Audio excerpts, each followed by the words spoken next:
ធ្វើចិត្តឲ្យត្រជាក់មានពេលទំនេរសូមច្បាប់ពីចិត្តអ្នកបាន3នាទីកុំឲ្យវាគិតរឿងផ្សេង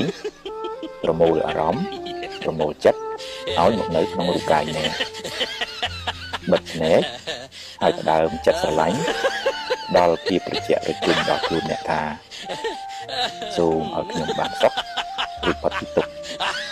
សូមឲ្យខ្ញុំបានសុខរួចផុតពីទុក្ខនឹកដល់ពាក្យនេះរឿយៗបាទសម្រាប់ខាប់យកពិសេសបាទពេលនេះជួយបានច្រើនអ្នកដែលមានបញ្ហាដូចជាលុយស្ករទំនុកអែបអាចក៏បានដែរបាទបងប្អូនអាចធ្វើការសាស្ត្រត្រីដូចយើងញ៉ាំជាមួយក្វេខលជែនសម្រស់ក៏បានរង្វាត់ក៏បានរៀបក៏បានស្អាតជារៀងរាល់ថ្ងៃជាមួយក្វេខលជែន